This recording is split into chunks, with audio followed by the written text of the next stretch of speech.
from the accent, yes, I'm from the South.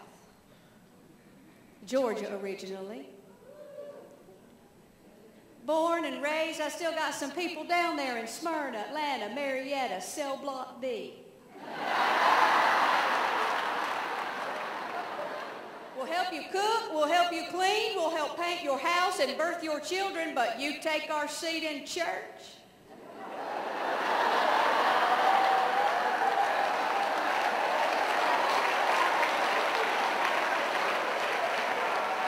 And you're going down. I can say anything about anybody as long as we started off with a, well, you know I don't mean to be ugly.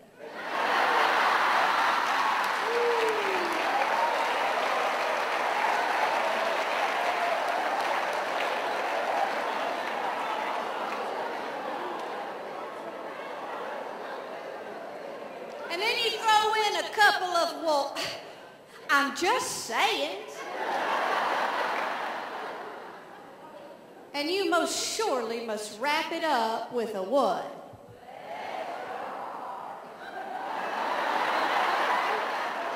Bless your heart.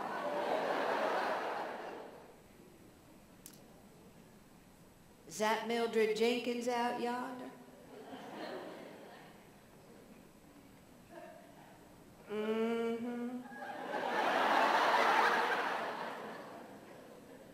Well, you know I don't mean to be ugly, but get a load of that rear end.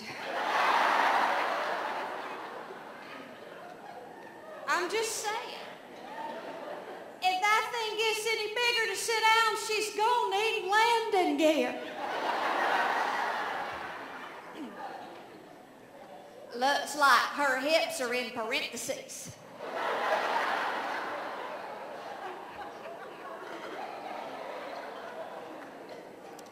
Bless her heart.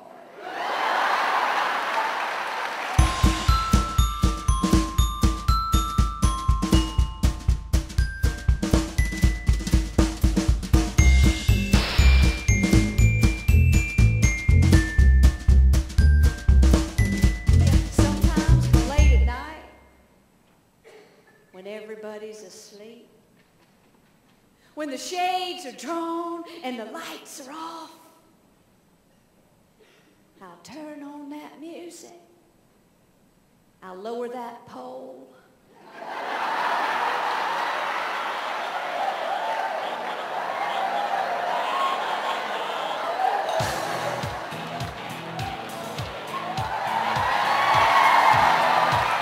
And I'll dance.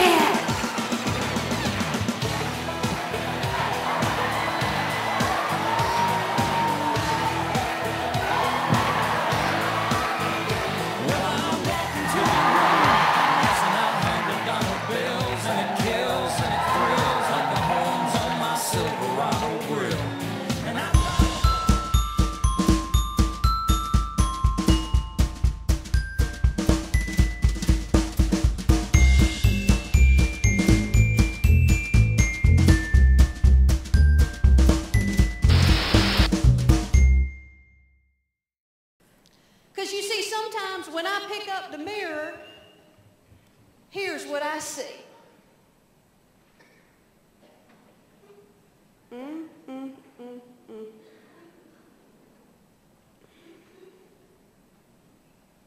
All these people staring at you,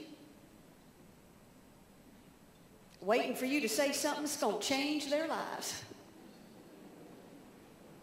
You probably shouldn't have had that third margarita.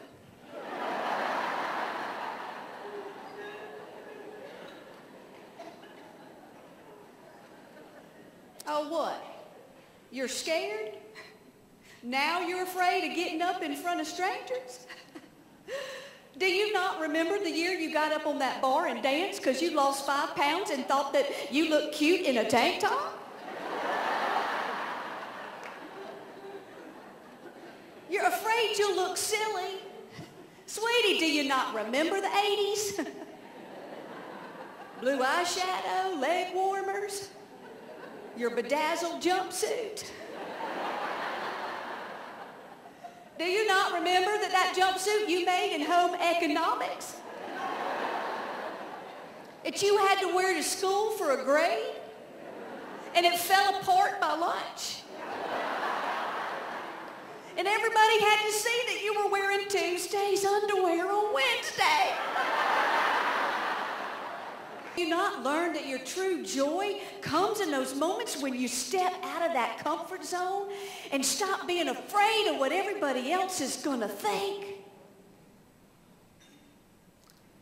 Oh, Lord, is that a hair on my chin? Now, come on, suck it up. You know that this is not about you. It's about them. That's all that matters. You're not here for you, you're here for them. And the hopes that maybe even just one person will walk out of here a little taller than when they came in.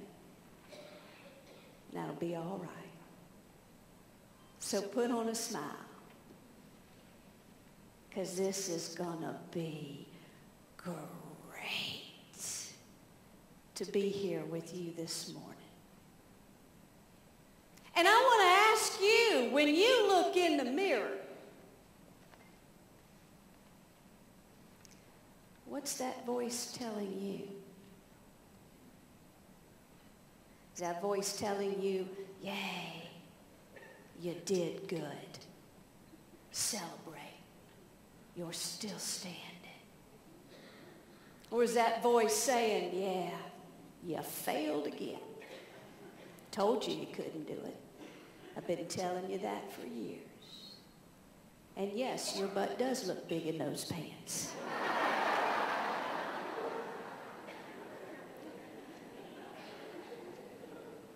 I believe that most of what blocks us from peace, productivity, happiness,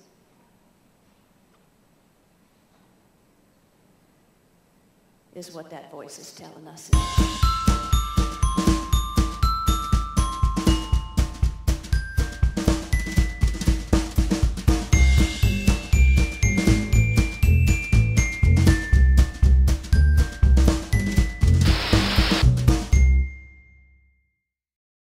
You see, Crazy Man Harry lives on the corner of Route 29 and Old Wiley School Road.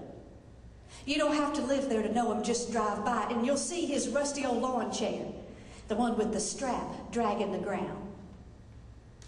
And he'll be sitting there in his boxers and his stained t-shirt, with the wild, frizzy gray hair and the beady black eyes, waving around that brown paper bag, yelling at people as they drive past. Obscenities, mostly. And when you would get close enough to see the yellow in his eyes or the spittle at the corners of his mouth, he would look you in the eyes and he would scream. He would scream at you with venom. And if you'll excuse my language, he would scream, "Get out!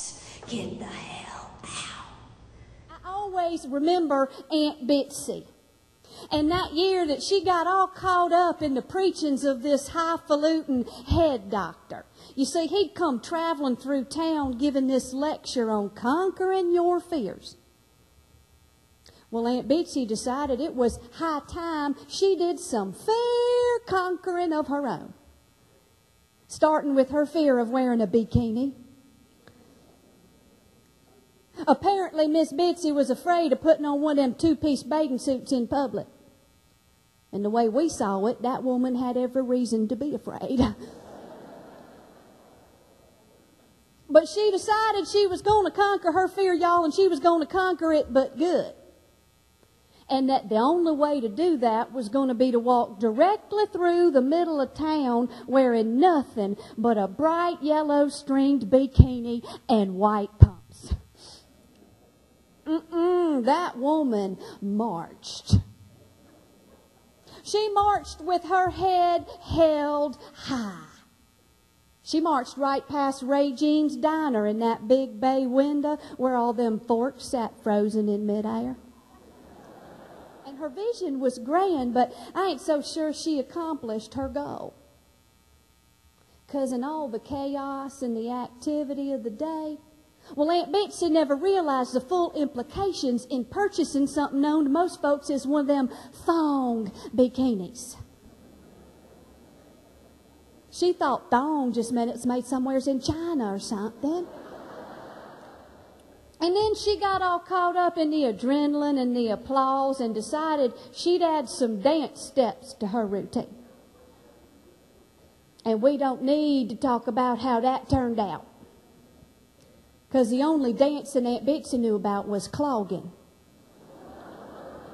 Clogging isn't a very good dance to pick when you're wearing a bright yellow string bikini and white pumps.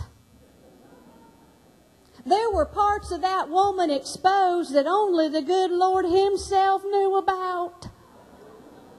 And every one of them was shimmering and shaking wildly back and forth to the beating rhythm of them marching pumps like some kind of country choir where everybody's struggling to be the solo. I remember that old woman who sat on a bench out front of Dewey's Bakery. And I would sit beside this old woman and I would stare at her. She was creepy, I'll admit it. She was creepy up close. I mean, her face was so old and weathered it looked like an apple left out in the sun too long and started to sink in on itself. And her teeth, they looked like an old rotted corn cob, half eaten. And I remember her skin was white and transparent and had all these little blue veins underneath that looked like a road map leading to somewhere I wasn't sure I wanted to go.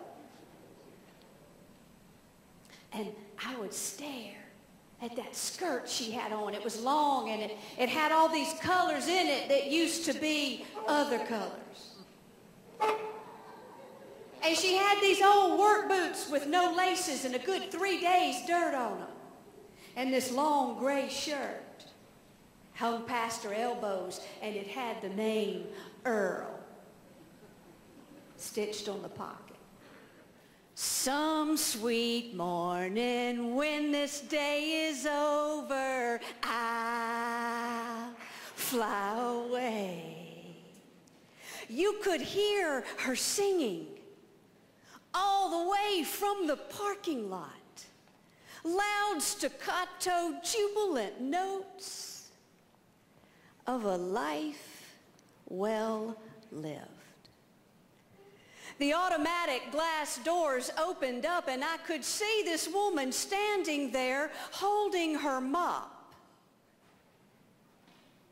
as if it were a beloved dance partner. As if her faded cotton dress were made but of the finest silk.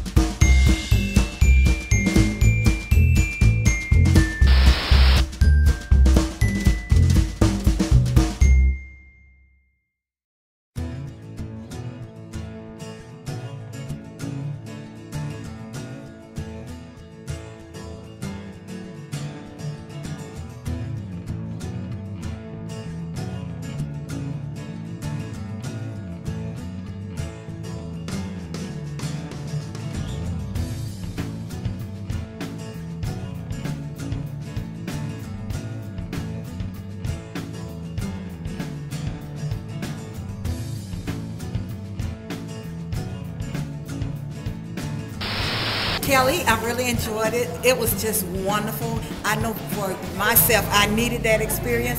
I even peed a little, so I know. Thank God for the pins.